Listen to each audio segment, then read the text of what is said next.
Salut à tous, épisode 17 avec la Movie Star. Vous allez voir que celui-là, il est, mine de rien, un peu surprenant. Il va se passer des choses auxquelles on ne s'attend pas nécessairement. On va démarrer avec la classique de Bretagne et ensuite on terminera la Vuelta. C'est pour ça que l'épisode est un petit peu long, 1 heure. Voilà, donc c'est parti. C'est parti, on commence par cette classique de Bretagne, donc en pleine Vuelta, avec mon équipe de Flandriens, clairement. Mon équipe de classique, c'est autour de Garcia Cortina, avec peut-être un de ces jours un petit leadership pour le jeune Nowen, parce qu'il me semble en fait avoir plus de possibilités, même en l'état là, que même Dillier ou même Roulans qui va prendre sa retraite. Donc pas mal. Pustelberger également, je l'attendais un petit peu plus haut au niveau je sais pas moi, du in-game, en fait, de ce qu'il peut faire. Je crois qu'au final, non, c'est vraiment un équipier. Après, c'est un bon équipier, mais voilà. Donc, tous les espoirs sont sur Ivan Garcia Cortina. Il y a quelques opposants de valeur, quand même, avec en tout premier lieu Wout van Aert dans cette classique de Bretagne, plus une cohorte de très bons coureurs qu'on verra peut-être. Alors, évidemment, là, on est, vous voyez, typiquement à moins de 100 km de l'arrivée, dans une zone où des cassures peuvent s'opérer, et il peut y avoir comme ça une restriction du groupe des favoris. À ce moment-là, ça va être le cas bientôt, ça va casser dans pas longtemps. Donc pour ça, bien rester à l'avant, parce que quand ça casse, ça peut casser à 20 ou 30 seulement. Et après, derrière, il n'y a plus personne qui roule, c'est enterré. Donc, vigilance. Voilà, on est encore très nombreux, mais ça ne va pas durer, donc je reste bien à l'avant. C'est, encore une fois, moi, une course que j'adore disputer. Je trouve ce circuit passionnant, et à chaque fois, j'ai une grande excitation, en fait, au moment de jouer la classique de Bretagne, qui plus est avec cette équipe qui est intéressante, mais pas si forte que ça, avec un leader en plus qui est un petit peu sympa, je le trouve un peu emblématique de cette partie. Fait beaucoup plaisir, j'ai beaucoup de plaisir à jouer avec Garcia Cortina. Je pense que vous l'aurez remarqué, moins de 70 coureurs à ce stade-là. Vous voyez, 40 un petit peu après. Voilà, ça y est, on a eu le moment des cassures. Des fois, elle intervient un peu plus tôt dans la course. C'est pour ça que à partir de 90 bornes de l'arrivée, je commençais vraiment à me méfier. Là, elle intervient un peu plus tardivement, la cassure. On est ici à distance raisonnable de l'arrivée. Allez, échappée, reprise. On va regarder qui est-ce qui roule. Les Jumbo-Visma ont pas mal roulé pour Wout van Aert, on s'en doute. C'est logique. Moi, là, je vais faire aussi un petit peu rouler. Parce que je me dis que si on peut se retrouver, à la limite, en face à face avec Van Aert, c'est pas forcément un problème. Condition de prendre la roue convenablement, etc. etc. C'est toujours la question. Il y a des profils de course sur lesquels on a la possibilité de prendre la roue à 17,5 environ kilomètres de l'arrivée. Et la classique de Bretagne en fait partie. Donc voilà, je me prépare à ça avec les équipiers qui ont progressivement tous joué leur rôle, presque tous en tout cas. Vous avez vu, il y a Roglic aussi qui est présent, c'est rigolo. Van der Poel par exemple n'est pas là puisqu'il est sur la Vuelta. Tiens, attaque de Van Aert. Alors là, il s'agit de suivre parce que le bonhomme est capable d'aller au bout, mais quelque part, c'est pas forcément mauvais qu'il ait attaqué de loin. Si ça peut nous... Il s'est relevé, c'est malin. Il a pas trop prolongé l'effort. Allez, c'est maintenant. Dernière difficulté. Il faut se positionner vraiment bien à l'avant. Ne pas se faire surprendre. Et éventuellement, voilà, hop, prendre la roue comme ça. Rouler fort devant. Prendre la roue de Van Aert. Attention, ça attaque. On est dans la roue, tout va bien. Il y a 6 hommes, qui vont sortir. On n'est pas loin du sprint là. Ça se regroupe légèrement juste derrière. Petit calme. Et là, regardez, moment clé. Hop là. Il y en a 2 qui partent. Et, le fait du jour, c'est que Garcia Cortina a lâché la roue, en fait, de Van Aert au moment où il partait.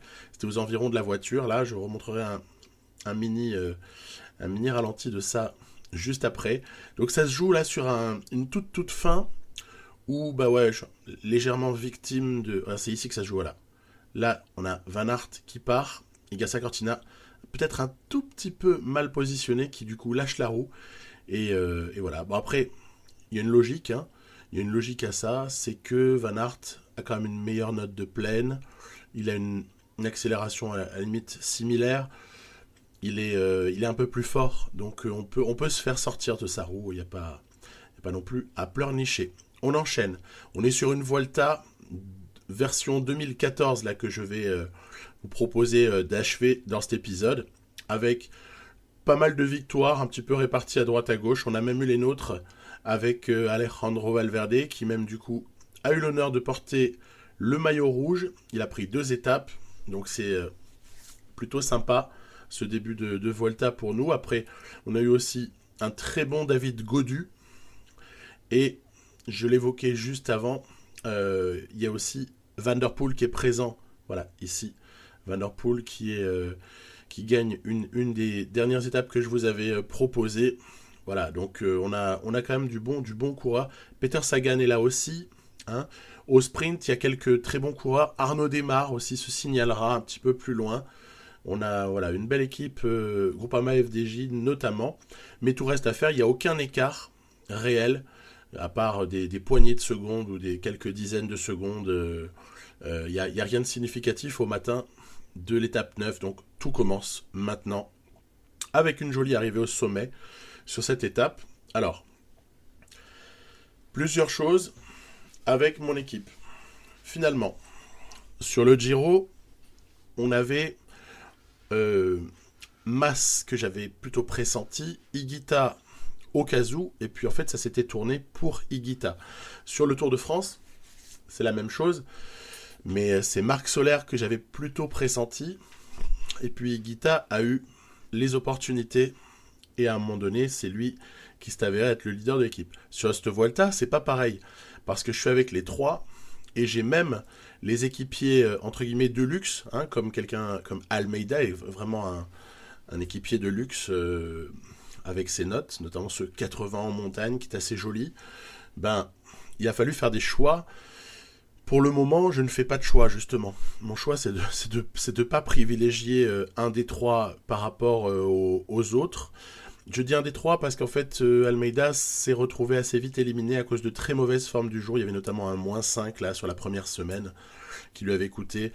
Bon, voilà, il y a un moment donné, tu peux pas non plus protéger tout le monde, mais ça veut pas dire que dans l'avenir, il n'y aura pas un moment donné où Almeida aura sa chance. Ici, il est équipier. Prieto, c'est pareil, mon jeune Colombien là, très très prometteur et pour le moins excitant. C'est pareil, il est utilisé comme équipier sur cette Vuelta. Donc c'est vraiment Soler, Mas, Higuita qui se disputeront le leadership de l'équipe. Et vous savez, juste après, il y a un contre-la-montre. Du coup, c'est pour ça que sur cette étape-là, tu vois, Pogacar qui est sorti avec Barguil et Van der Poel, mais ils sont pas très très loin, on peut encore reprendre. Madouas roule derrière pour ramener David Gaudu.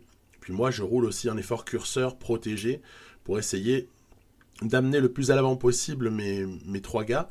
Donc je me suis dit, ça se réglera à la pédale sur le contre-la-montre individuel de l'étape 10. Donc d'ici là, tu ne fais pas de choix, tu ne privilégies pas un des 3, parce qu'on ne sait jamais. Après, si je le regrette au moment du contre-la-montre, ce serait dommage d'avoir cramé quelqu'un alors que finalement il avait une très bonne forme le jour du CLM.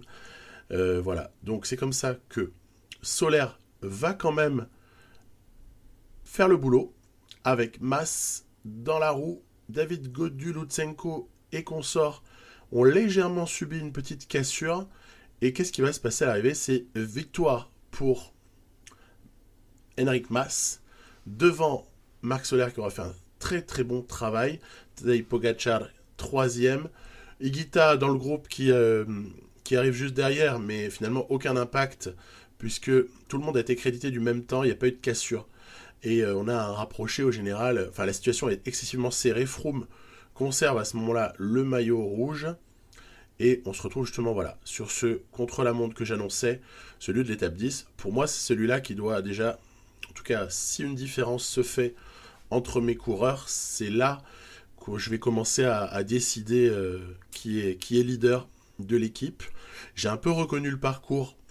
Il est intéressant, hein, ce CLM, il est super sympa. J'ai un peu reconnu le parcours avec mes équipiers pour essayer d'ajuster les efforts. Vous savez, on a une situation ici qui est intéressante parce que la montée, bon bah il n'y a pas le choix, hein. Si on a un grimpeur, il faut essayer de faire une différence sur cette montée.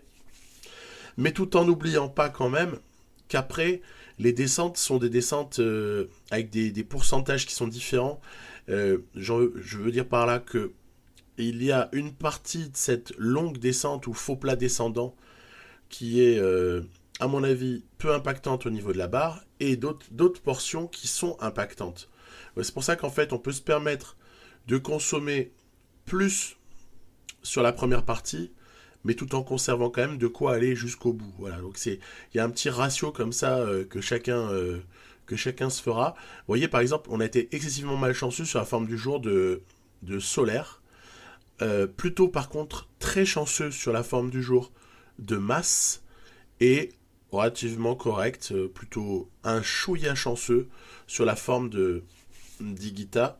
Et donc ben voilà, ça déjà ça préfigure de ce qui peut suivre, parce que Solaire nécessairement va être assez pénalisé par ça, quoi. Il est dans un mauvais jour, hein, voilà, c'est ce que je vous écrivais ici.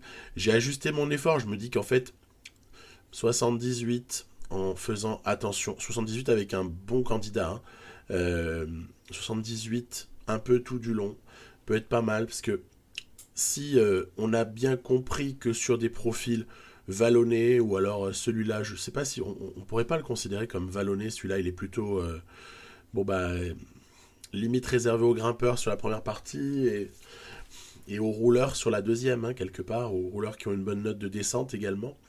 On s'aperçoit que Mass n'est pas mal au premier intermédiaire.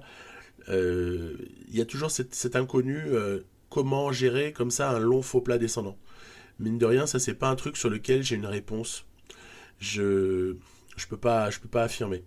Parce que j'observe, vous voyez, la manière dont la barre jaune dégringole.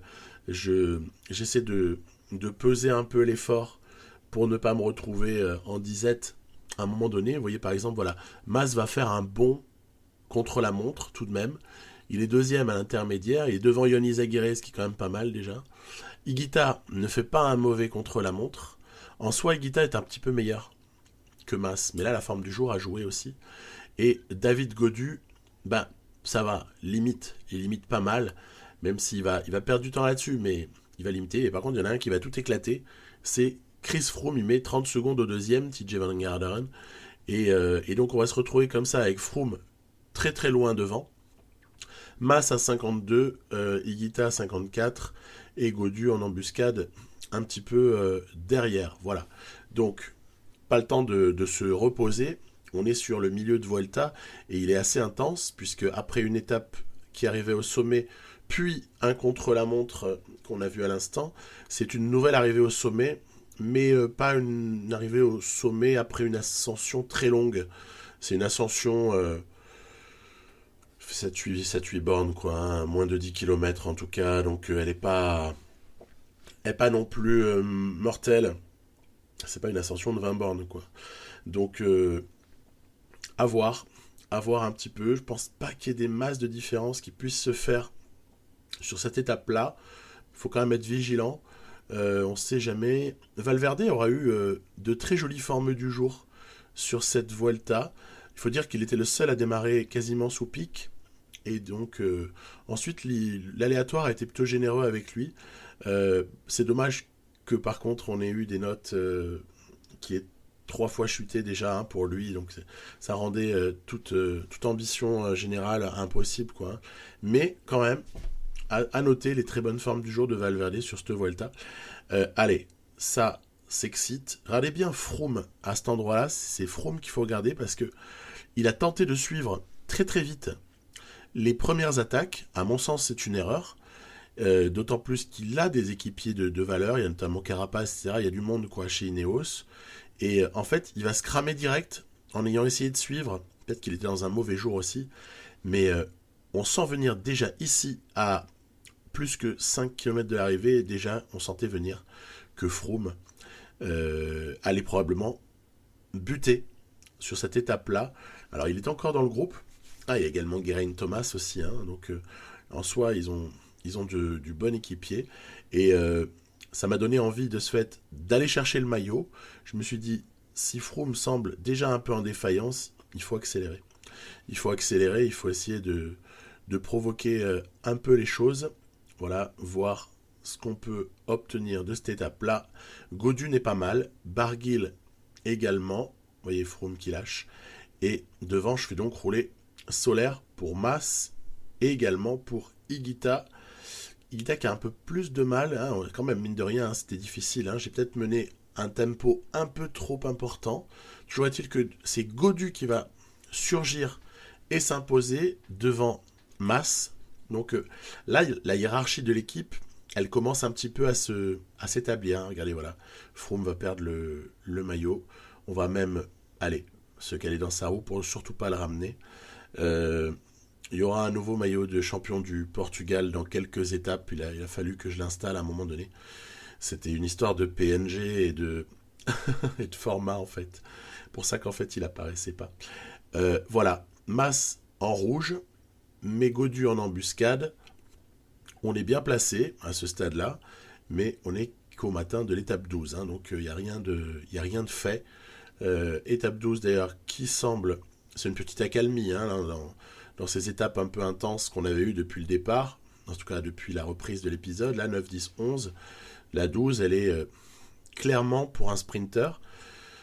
Donc on va pas s'opposer à cette logique-là. Hein. De toute façon, on n'a pas les moyens de le faire. Puisqu'encore une fois, je voulais prendre Bisseger sur ce Tour d'Espagne, mais le pauvre s'était blessé quasiment toute la deuxième partie de la saison, mon Suisse Bisseger, en lequel je crois pas mal.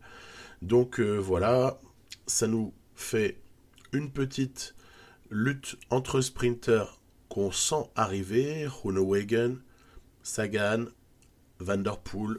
Qui est-ce qui va l'emporter? Peut-être un quatrième homme. Mais en tout cas, voilà, on reste juste placé, nous, et on regarde un petit peu l'explication entre équipes de sprinters. Voilà, Jumbo-Visma qui roule pour essayer d'emmener Groenewegen à la victoire. On est à la toute fin. J'ai quand même tenté de sprinter avec Valverde, mais ça c'était pour rigoler. Et voilà, c'est Groenewegen qui va s'imposer devant Démare et Venturini. Énorme performance pour le Français Clément Venturini. Mais victoire pour Groenewegen, stabilisation au général avec Mas devant Gaudu, Higuita. Ouais, donc je disais, hiérarchie dans l'équipe, à ce moment-là, un peu établie. En tout cas, elle est en train de se clarifier. Il semblerait qu'il faille plutôt jouer le coup pour Mas, parce que Gaudu est très dangereux, et que Higuita ne soit pas réellement en mesure de faire la passe des 3 grands tours. C'était peut-être un petit peu trop demandé. En tout cas, c'est ce que je me dis à ce moment-là. Surtout, vu les pics de forme. Hein. C'est vraiment lié à ça. Je pense qu'on est quelque part un peu victime. Vous savez que le décalage entre Tour de France et Vuelta, il n'y a pas beaucoup d'écart entre les deux, quoi. Et c'est vrai que du coup, pour reconstituer un pic en 30 jours, c'est assez compliqué. C'est assez compliqué. Voilà. Donc, on est sur une étape ici, 13, sur laquelle j'essaie de partir à l'avant, en fait. Vous avez vu, j'ai essayé avec Almeida juste avant, là. Je voulais voir si une étape comme ça, plutôt pour les baroudeurs, a priori en tout cas, pouvait tourner en notre faveur. Et sur Almeida, ils n'ont pas laissé partir. Almeida n'a pas réussi à partir. En revanche, Valverde a eu l'autorisation de faire partie d'un groupe. On aperçoit aussi Jauregui, De Venins, etc., Sutterlin. Donc, il y a comme ça une échappée qui a eu lieu. Elle a été autorisée à sortir, mais vous voyez, l'écart est quand même bien contrôlé par le peloton. Il n'y a pas de doute. Le peloton nous cadenasse la course, puisque 2 minutes à ce stade-là, ça veut dire que ça va rentrer. Hein. Donc, sauf si on arrive à un petit peu faire rebasculer le scénario de cette étape, ce qui est possible des fois. Hein. Des fois, il suffit de rouler beaucoup, de, de remettre un petit écart à ce stade-là, et on peut espérer tout de même faire aboutir l'échappée. C'est un peu ce que j'essaye en fait avec Valverde, là, où je me dis, allez, s'il y a moyen, en profitant de cette excitation toujours permanente des sprints GPM, où les types, même quand ils n'ont pas une énorme chance de gagner, voire même ils n'en ont pas, de gagner le classement final de la montagne, ils sprintent quand même. On connaît tous ça sur Pro Cycling Manager. Il y a peut-être moyen que ça fasse gonfler l'avance en fait de l'échappée. En tout cas, elle s'est stabilisée, vous voyez, par rapport au moment où j'ai commencé à l'observer, là, 30 km en arrière. Elle est toujours à 2 minutes. L'échappée est toujours avec 2 minutes d'avance sur le peloton. Peloton d'ailleurs pas si réduit que ça. 120 coureurs, ça veut dire que quand même, globalement, ça ne roule pas non plus très très fort dans cette étape. Allez, Valverde essaye de partir tout seul après avoir lâché ses derniers compagnons d'échappée. Est-ce que ça pourra aboutir pour Alejandro? Il y a quand même plus de 30 km à faire seul. C'est pas facile, mais il reste encore 2 minutes. Donc on sait jamais. Il suffirait que ça temporise un peu derrière pour qu'on puisse se la prendre. Donc à voir. En tout cas, là, je ne tente rien avec mes leaders. C'est une évidence. Parce que je n'ai rien à gagner sur une étape comme celle-ci avec mes leaders. Il y a tout un tas comme ça de types d'étapes sur lesquelles je n'essaye même pas. Parce que si c'est pour accumuler de la fatigue simplement et se retrouver le bec dans l'eau parce qu'on se fait sprinter sur la figure par Adam Yates ou que sais-je, même David Gaudu d'ailleurs, hein, qui va très vite avec sa note d'accélération, ou Pogacar, etc. Ça sert strictement à rien d'aller tenter des trucs pour finalement se faire avoir sur des étapes comme celle-ci. Je préfère encore tenter en échapper, mais ça va être dur pour Valverde. Hein. Il est en train de s'épuiser, le pauvre. Surtout que derrière, ça roule très très très fort. C'était Mick Telton-Scott qui a mené la chasse là. Puis après, là, on voit qu'à 5 km de l'arrivée, bah, on doit poser les armes. C'est fichu. Alors, on va quand même tenter un contre. Traditionnellement, on tente toujours un contre à ce moment-là. On va voir un peu ce que ça donne. Ah bah tiens, c'est Pogacar qui le tente.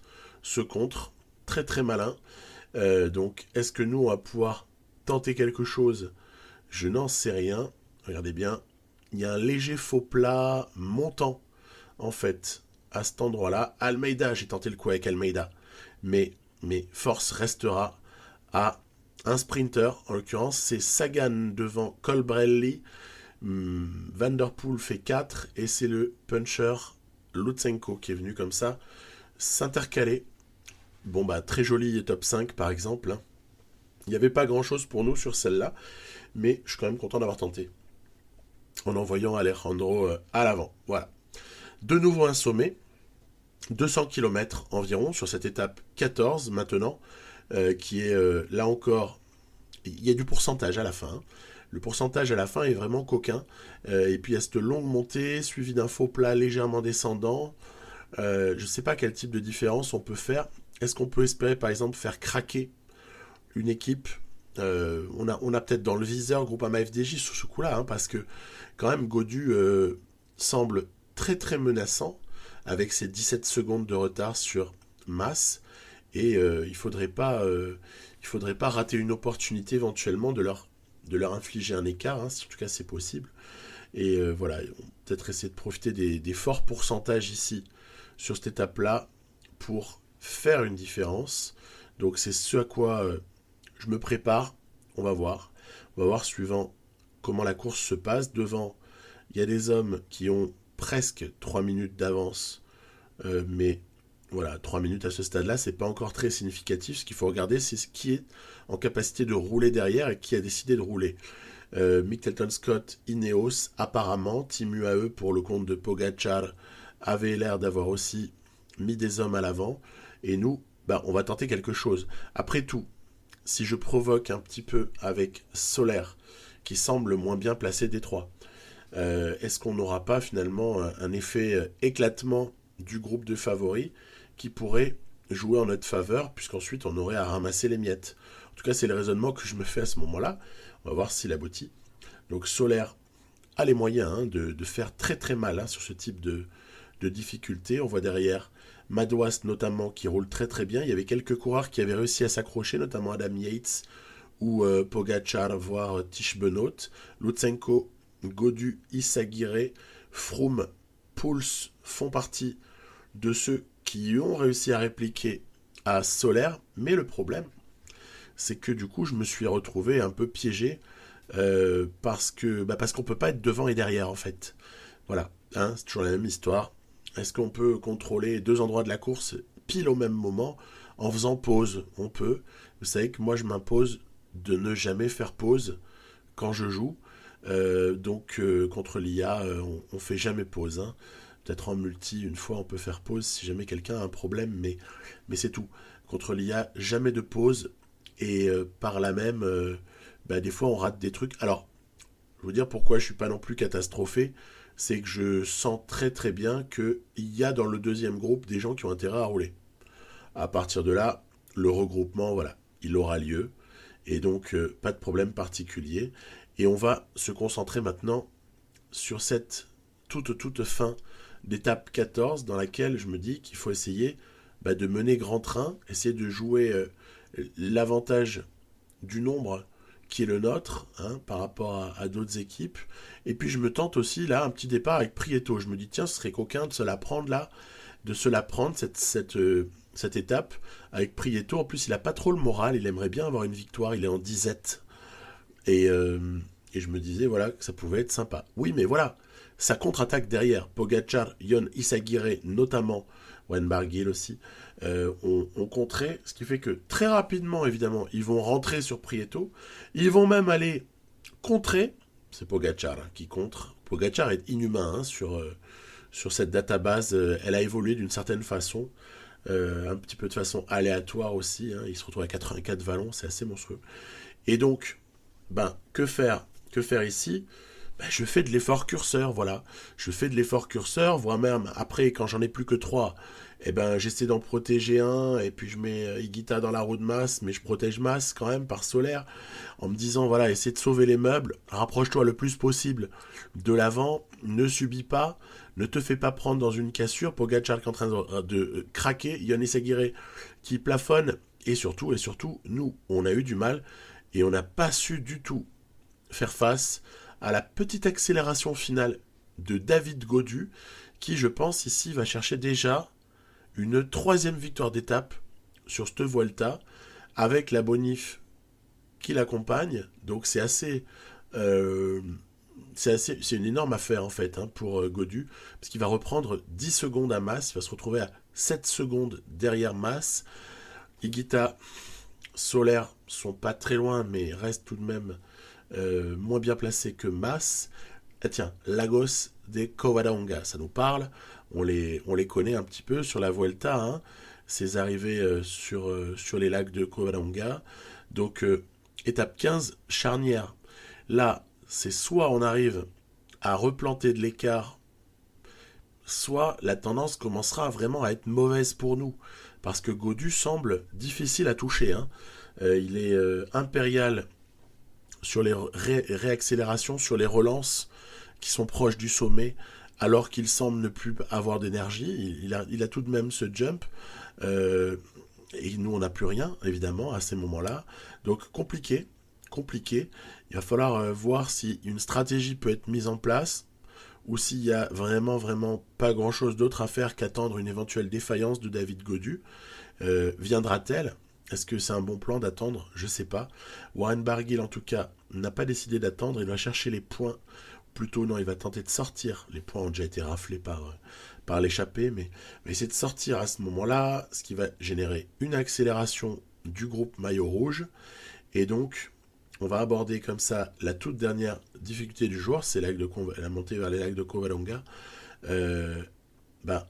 À une petite centaine de coureurs, même s'il y a eu regroupement juste après, mais ça a vite sauté.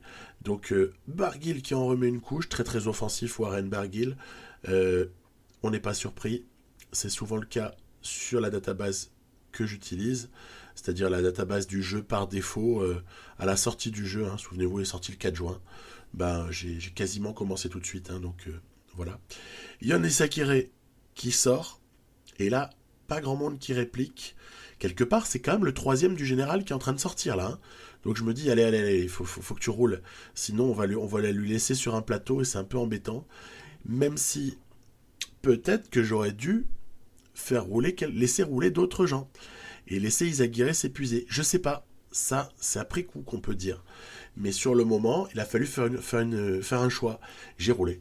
Et donc, c'est comme ça que Solaire, Mas, Higuita, Godu, notamment, sont à la poursuite de Izagirre. Oui, je me suis repris après, j'ai laissé Madouas travailler. Oui, mais attention, regardez, à travers les arbres, on a à un moment donné David Godu qui va placer une offensive là. Il est terrible, Godu. On n'arrive pas à le suivre. Quand il accélère, c'est impossible. Donc il va falloir, on est qu'à 3 km de l'arrivée, hein. Il y a peut-être encore quelque chose à faire. On peut peut-être essayer de le reprendre en fait. Mais ici, c'est un moment, c'est vrai, qui est très important parce que il rejoint Izagirre. Ils peuvent terminer à 2 et passerait l'expression, nous la mettre bien profond quand même. Hein. Donc, Higuita, Mas, c'est le moment d'essayer de revenir sur les deux hommes. C'est un peu tard, mais on n'avait pas le jump pour pouvoir résister à David Godu et à cette formidable accélération qui a été la sienne. Thomas de Ghent, rescapé de l'échappée, va s'imposer. Et derrière, vous l'avez saisi, il va y avoir un écart. Et on va avoir un nouveau maillot rouge sur cette Vuelta. Au final, Mas aura craqué face à David Godu, puisqu'il y aura quand même un différentiel de près de 30 secondes, 35 secondes même, qui sera concédé, bonif incluse, sur David Godu, et c'est donc un basculement sur cette Vuelta. À l'étape 15, c'était terrible, et après un jour de repos, on va en plus enchaîner avec une étape 16 qui, elle aussi, promet énormément, puisqu'il va y avoir une grosse explication au sommet, encore une fois. Alors, quelle issue est-ce que ça peut prendre? Je vous le demande. C'est en tout cas... alors, un avantage, déjà, c'est que cette Volta, elle est excitante à jouer. Autre avantage, c'est que contrairement à ce qu'on a déjà observé sur PCM, cette Volta n'est pas une formalité. Elle est bien gérée par l'IA, en tout cas par certains coureurs de l'IA. Elle est donc le variant 2014, il est aussi quand même vachement sympa. Hein. Faut le mentionner. Hein. Mais dommage de constater parfois que les grands tours sont pas très bien gérés. Bah là, le grand tour, il est bien géré hein, par l'IA, il n'y a pas de problème. Hein. J'avais fait du PCM Career Explorer, vous savez, avant de démarrer cette saison 2 de la partie. Hein. J'avais passé finalement le point CDB, là, hein, la sauvegarde, au 1er janvier. Je l'avais passé à travers PCMCE avec notamment cette option où on peut faire en sorte que la Vuelta soit moins mal gérée que d'habitude. Je schématise. Et ben en tout cas, on n'est pas déçu parce que pour être bien gérée, elle est bien gérée. Et pour cause, on est en train de douter sérieusement, avec aussi, c'est sûr, des formes du jour qui sont pas terribles, mais elles sont le reflet d'une préparation quelque part un peu décalée. J'avais souhaité étaler les objectifs de fin d'année. C'est un choix. Il faut pas avoir de regrets. Quand je l'ai fait, je n'imaginais pas non plus que la Vuelta serait super facile, mais peut-être que quand même, j'imaginais pas qu'elle serait difficile à ce point-là. Donc, Prieto, vous avez vu, j'ai fait le jump pour que Prieto recolle à cette échappée. J'ai envoyé à l'avant Prieto avec l'espoir secret, ici c'est pour ça que je roule avec Almeida, l'espoir de revenir ensuite et de me servir de Prieto comme une rampe de lancement pour un de mes leaders. Et si ça pouvait être Mas, pourquoi pas. Donc à voir, parce qu'au final, l'écart entre Mas et Higuita par exemple n'est pas si grand que ça. Donc on peut pas non plus à ce moment-là tout jouer sur un seul homme. Ça aurait peut-être été quelque chose de handicapant de ne pas pouvoir jouer tout sur un seul homme. Il n'y en a que un hein, que je me suis mis, c'est peut-être un peu l'effet Vuelta 2020 IRL, de pouvoir accepter comme ça, de plutôt utiliser Solaire comme un électron, et accepter quelque part de ne pas jouer le général avec lui. Peut-être que c'est peut-être que c'est une erreur, je n'en sais rien. En tout cas, toujours l'idée d'essayer de faire attaquer le moins bien placé des trois pour que derrière ça bosse. Oui, mais regardez, je me retrouve de nouveau avec les tout meilleurs qui ont recollé, on aperçoit Godu, et du coup, finalement, un trou à boucher. Donc, c'est pas la bonne tactique. C'est pas la bonne tactique face à ce David Godu là, même si au moins on s'est débarrassé de Madouas. Et ça, c'est excellent parce que Madouas, c'est le lieutenant avec un L majuscule de Godu sur cette Vuelta. Si Godu se retrouve privé de Madouas, inévitablement, il est tout seul.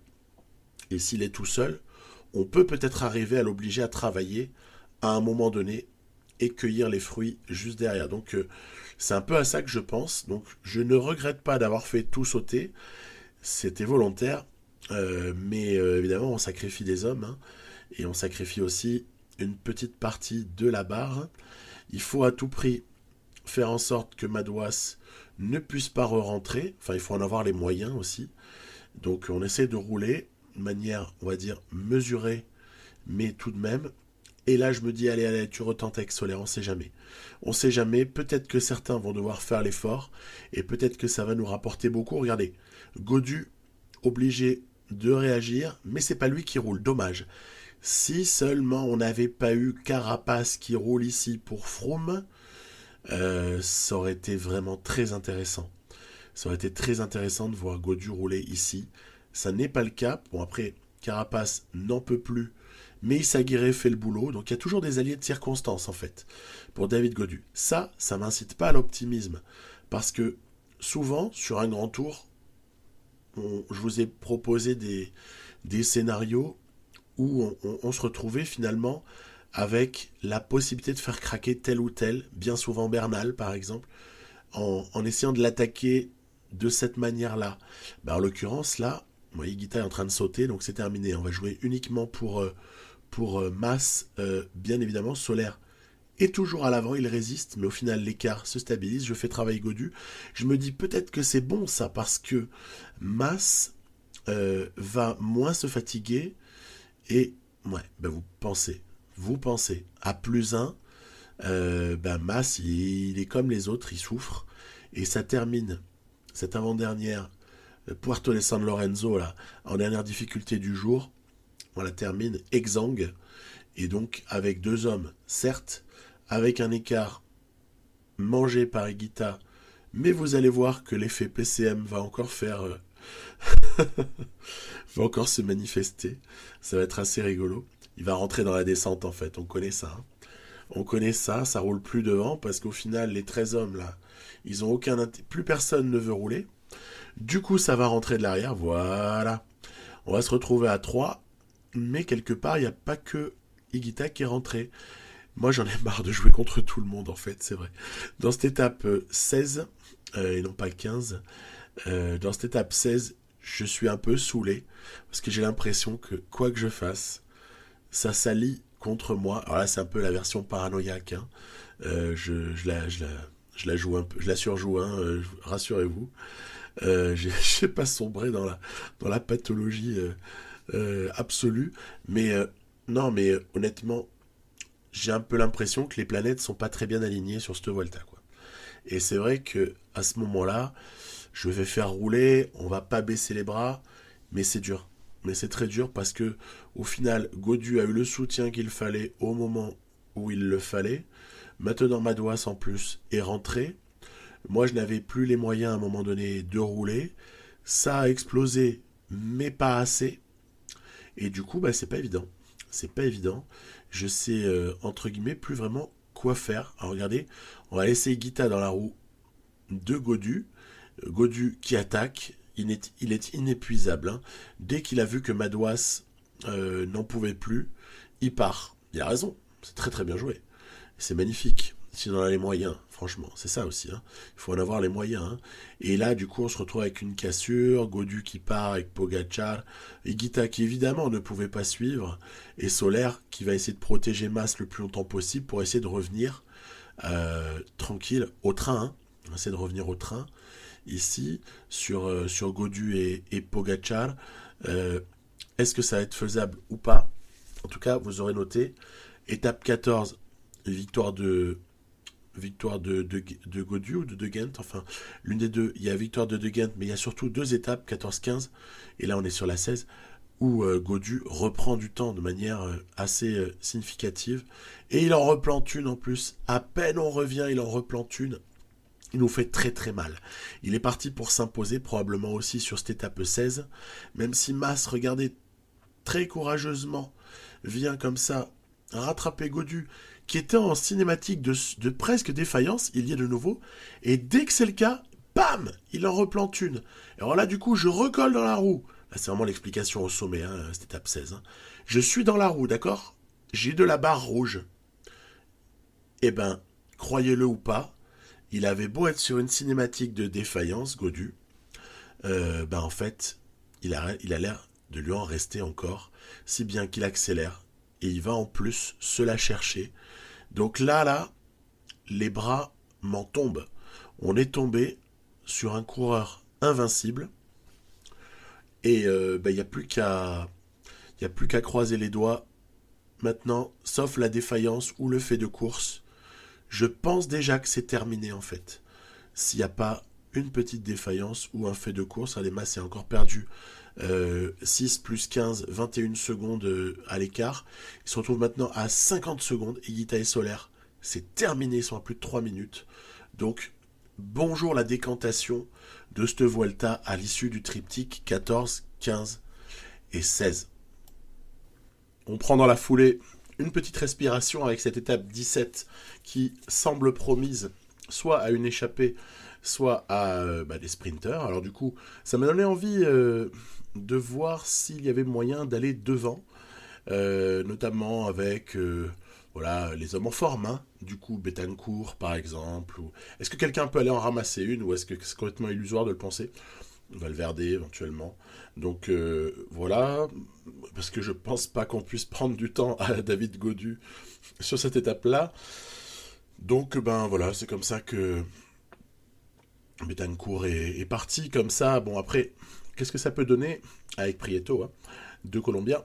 Ça annonce un petit peu la couleur par rapport au championnat du monde qu'on aura dans l'épisode 18, hein, parce que je joue les championnats du monde avec la Colombie, avec une petite particularité, c'est que Bernal a accepté la sélection pour l'ITT, mais pas pour la course en ligne, ce qui était un petit peu regrettable, mais bon, voilà, on s'adaptera.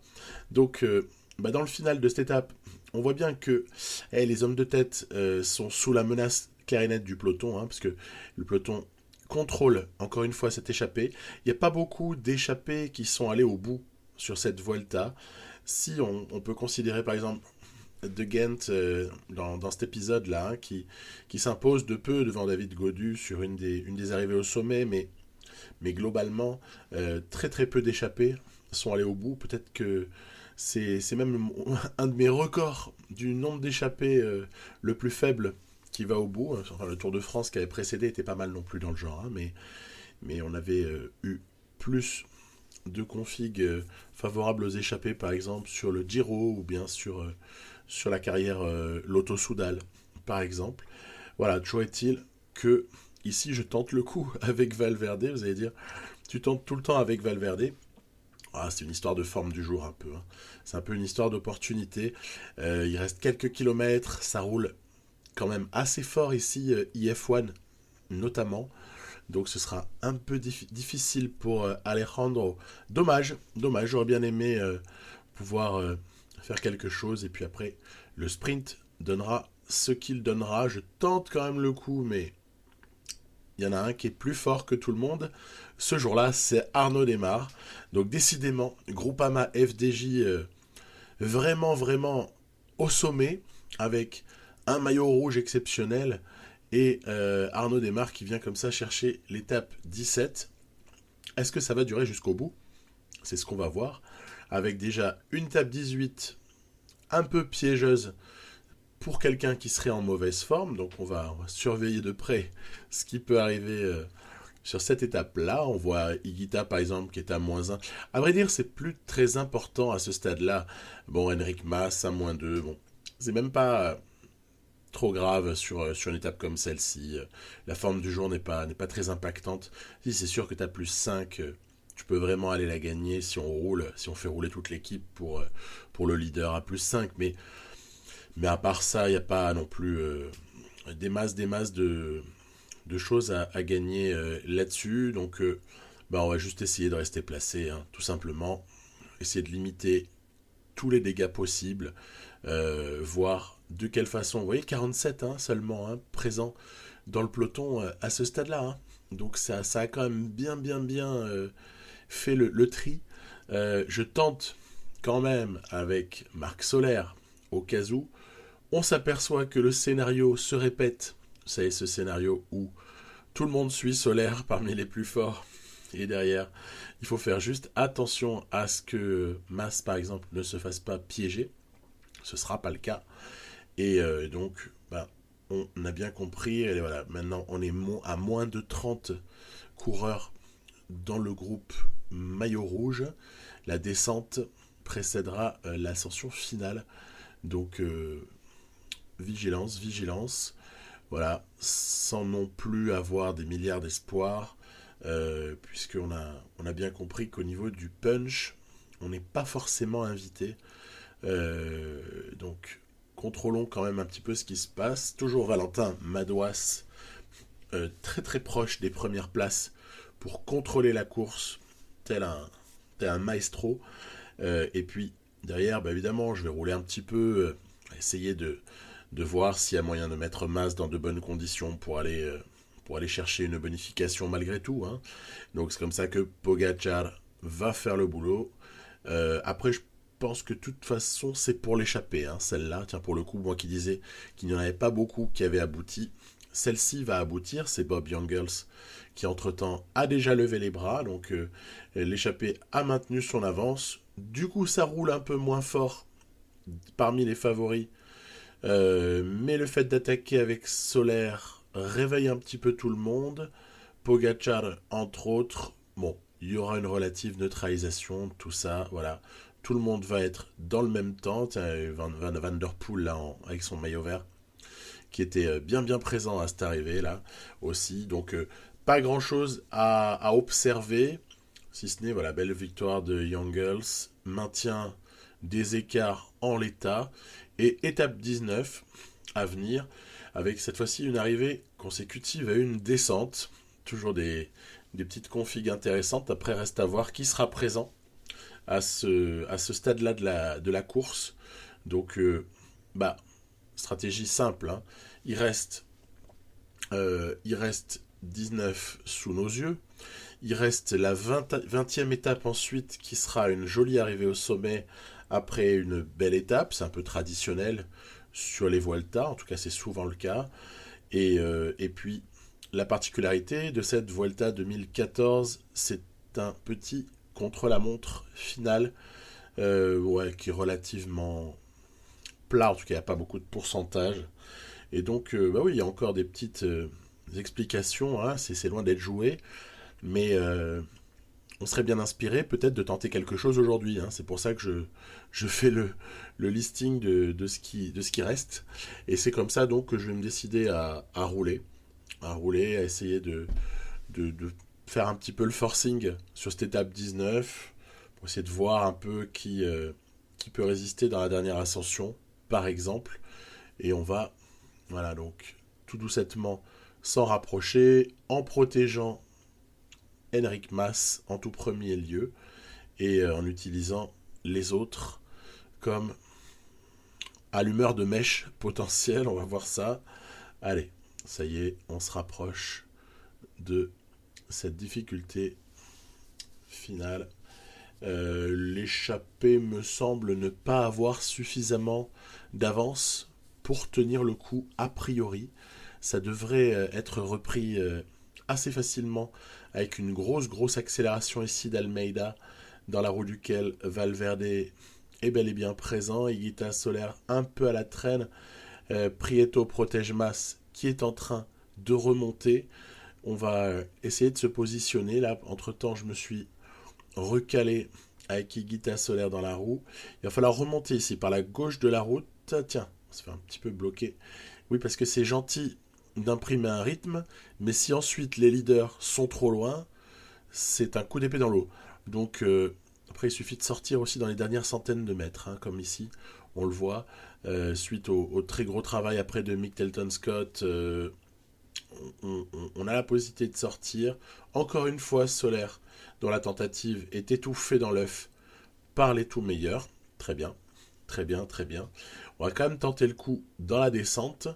Et ce que je me dis, c'est que soit on arrivera à placer un petit contre, une petite attaque discrète, soit il va falloir essayer de jouer au sprint pour Higuita avec d'autres punchers, tout en sachant qu'il y a quand même encore Vanderpool et encore des types qui vont beaucoup plus vite. Et donc, on va essayer d'être malin. Regardez bien ce qui va se passer après l'offensive de Solaire. C'est une attaque d'Higuita dans la roue duquel Adam Yates et Vanderpool se sont glissés. Donc zéro espoir de victoire face à Vanderpool. Madouas qui revient prendre son relais comme d'habitude. Et puis le traditionnel contre à 1,5 km de l'arrivée pour voir si sur l'accélération il n'y a pas moyen de... réponse oui. Réponse oui. Mas lève les bras ici. Mas aurait été le plus malin. C'est marrant, ça fait penser un peu à son titre de champion du monde l'année qui avait précédé, où comme ça sur le final, sur le plat, il est le plus malin, il sort de derrière et pam, il met son accélération. Il revient donc ici à 40 secondes au général de David Gaudu au matin d'une étape 20 qui devrait normalement couronner l'un des deux hommes. Attention quand même à Yon Isagire en embuscade, mais non. Il faut être honnête maintenant, la gagne, elle se joue entre Mas et surtout Gaudu. Donc, quelle stratégie, hein. J'ai marqué une pause avant de jouer cette étape-là, et puis je me suis demandé, qu'est-ce que tu fais? Est-ce que tu envoies des hommes à l'avant? Quelle est la bonne stratégie là-dessus? Est-ce qu'on durcirait la course éventuellement dès le tout départ? Qu'est-ce qu'on fait? Est-ce qu'on utilise Solaire ou Higuita pour exciter peut-être Madouas, Gaudu ou Isagire pour essayer de les fatiguer et faire en sorte qu'ensuite Mas puisse avoir les coups des franches? J'aurais-il que, un peu sans le vouloir, Betancourt est sorti avec Solaire et Higuita dans la roue, ce qui a provoqué ensuite une chasse de la part de certaines équipes, mais vous voyez, c'est Ineos qui roule, c'est Mick Telton Scott, mais c'est même pas la Groupama FDJ. Hein. Donc eux, ils sont sereins, il n'y a pas de problème. On est tellement loin de l'arrivée qu'ils ne roulent pas maintenant, ils ont bien raison. Et regardez, voilà, par contre, ici, ça roule à bloc pour essayer de rentrer sur ces hommes-là. Donc, c'était pas volontaire de sortir. Maintenant, une fois que la cassure s'est opérée, on n'allait pas non plus faire comme si elle n'existait pas. Donc, il fallait se tenter un peu quelque chose, mais sans fatiguer Higuita, Solaire, puisque je crois qu'ils auront un rôle à jouer un petit peu plus loin, n'est-ce pas? On aura des choses à faire probablement. Donc, c'est vraiment le va-tout. Hein. Aujourd'hui, je joue le va-tout sur cette étape 20. Est-ce qu'il va y avoir moyen de mettre en difficulté David Gaudu, qui honnêtement, sur cet épisode, a semblé... aller peut-être à part le contre-la-montre de l'étape 10, mais sinon il a été intouchable. Il a été complètement intouchable. Donc j'ai placé... non, je n'ai pas placé. Je n'ai pas réussi à placer qui que ce soit à l'avant. On est sur un groupe relativement restreint. Est-ce que Prieto parviendra à rentrer? J'en doute fortement. Il a déjà donné. Et pour lui, la journée est terminée. On se revoit au bus. Et non, on va plutôt essayer de faire en sorte que Solaire, Almeida, par exemple, travaille pour essayer de provoquer un petit peu les choses, réduire ce groupe. Là, on est encore 77, c'est beaucoup trop. Il faut essayer de réduire le nombre de coureurs pour empêcher à la fois les équipiers de Gaudu de faire le boulot, mais aussi empêcher les idiots utiles, les alliés de circonstance, de pouvoir jouer un rôle. Donc il y a plusieurs choses à faire. Et l'idéal serait peut-être, pour savoir vraiment, l'idéal ce serait de se retrouver en face à face avec avec Godu pour voir un petit peu ce qu'il advient. Après, on pourra quand même noter que si Solaire a une très belle forme du jour, Mas en a une bien piètre. Pour quelqu'un qui est bien préparé et qui est tout de même euh, qui aspire à mon sens à avoir du plus 1 ou du plus 2 de forme du jour, en moyenne sur cette étape-là, c'est-à-dire si en gros si on recommence 100 fois, on devrait avoir entre plus 1 et plus 2 de moyenne.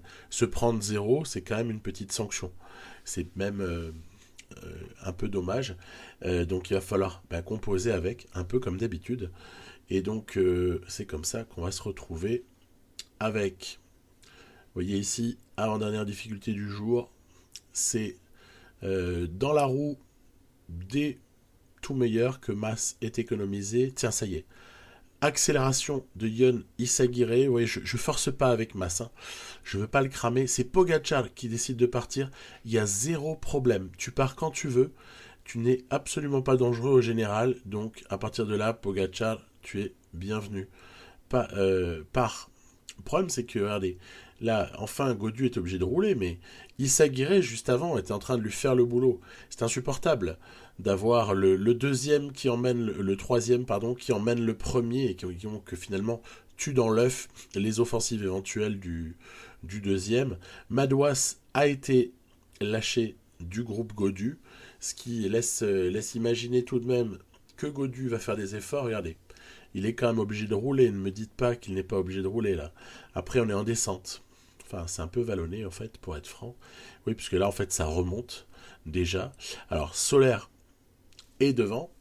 Pogacar se retrouve en poursuite. Et puis derrière, évidemment, je me dis, c'est le moment ou jamais. C'est maintenant. Soit, donc on protège, tant pis, sacrifice total d'Higuita. Soit Mas arrive à décramponner Godu et la Vuelta est à lui.